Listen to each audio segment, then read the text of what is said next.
Surely the good run has to come to an end. Eventually, doesn't it? Southampton match preview.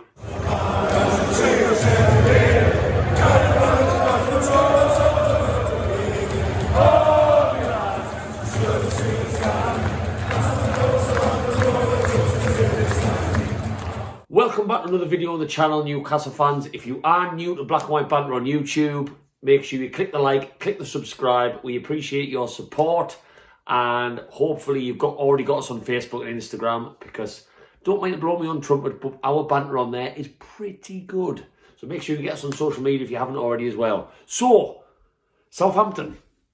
First game of 3 in 7 days. Probably the most taxing week we will have because of rearranged fixtures because of COVID. This game should have been played on January the 2nd.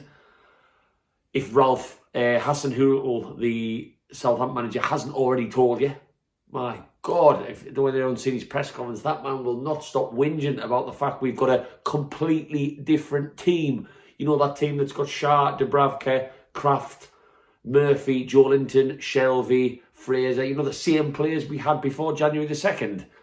Ralph, my God, he needs to get a stick up his. I really hope we win this game just to shut that man up about this game being rearranged. Ugh.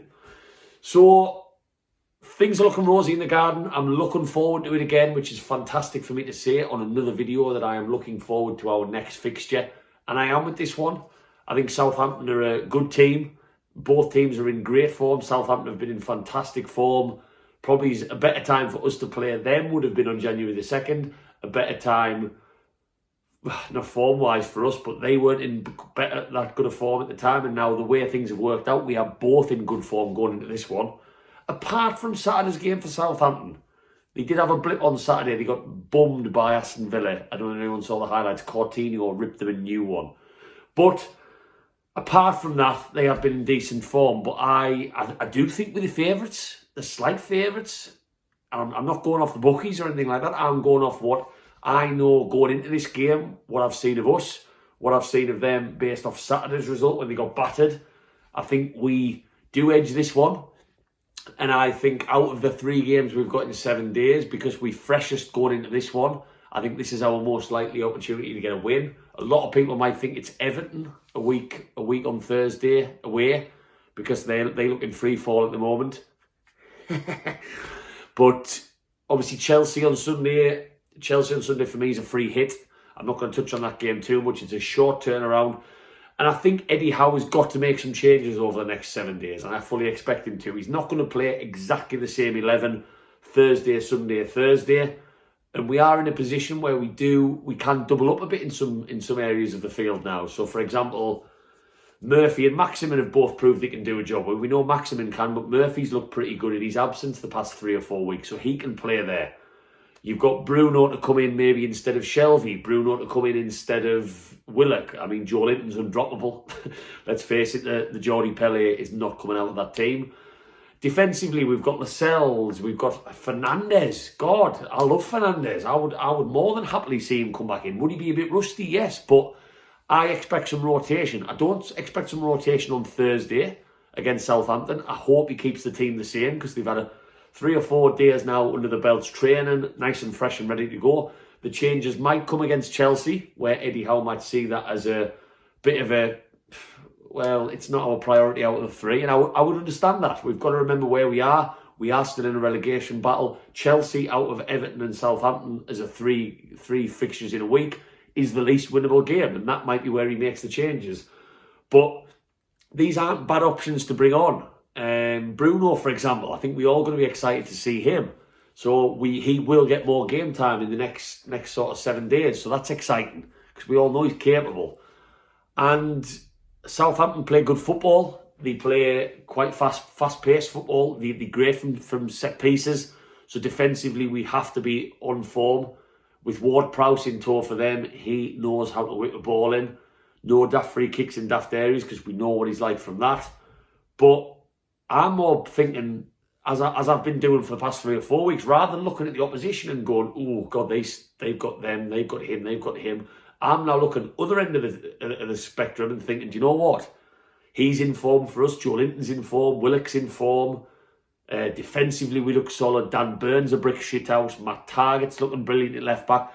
And that's what's building this positive vibes in our fan base. Obviously, there's an old boy involved, Adam Armstrong. He is going to have one hell of a point to prove tomorrow, as he probably did when he played at St James's Park earlier in the year. Geordie, born and bred, wasn't given too much of an opportunity. Although I will say, when I did watch Adam Armstrong play for us, he didn't look great. A lot of people jump on the bandwagon and say, was he given enough of a chance? He didn't look great. So he's going to have a point to prove tomorrow. Just that little bit of onus on him to just step it up 10%, I think, playing against his boyhood club. So we'll have to keep an eye on that one. But I do expect there to be goals in tomorrow's game, 100%. And I'm going to go for a narrow win for us. I'm going to go for 2-1 Newcastle tomorrow. I expect the confidence to be flowing. The team spirit's there. Defensively, I expect us to be sound again. No changes with that one, with Dan Burn and Shah looking absolutely fantastic back there. And I think we starting to build a little bit. Maximin, I expect to come back in, so we've got an added goal threat. And I'm going to go for 2-1. I really am. And it's a huge start to a huge week. If in 7 days' time we are 4 points better off, I will be happy. A lot of Newcastle fans might disagree with me on that one. 4 points from the next 9. Demanding schedule. Demanding on our squad, which isn't great in terms of rotation. I know I said we start to get play different positions, but not fantastic quality in those changes that we would be looking to make, apart from obviously the likes of Bruno, who's had to sit on the bench. So yeah, I would prioritise Thursday's game against Southampton when things are most fresh. Go again for Chelsea on Sunday, and if we can get 4 points, 6 points will be amazing. 4 points for the next week, I think we are almost safe. If you are new to the channel, Newcastle fans, let us know in the comments whether you're confident for Southampton, whether you're going. I'm sure we're going to be taking another 3,000 down there. I would have been going, but work commitments do not allow me to travel on a fucking bus for about 10 hours there and back on a Thursday night. Too difficult for me. I'm going to Chelsea and Everton, no. So if you go to the game, let us know your thoughts on the match, this big week we've got ahead, and like and subscribe. Get us on Facebook and Instagram. It's all about Black and White Banter. We're the new big thing. Fingers crossed, I'll touch down for a match review Thursday night after three more big points and another step towards survival. Away the lads.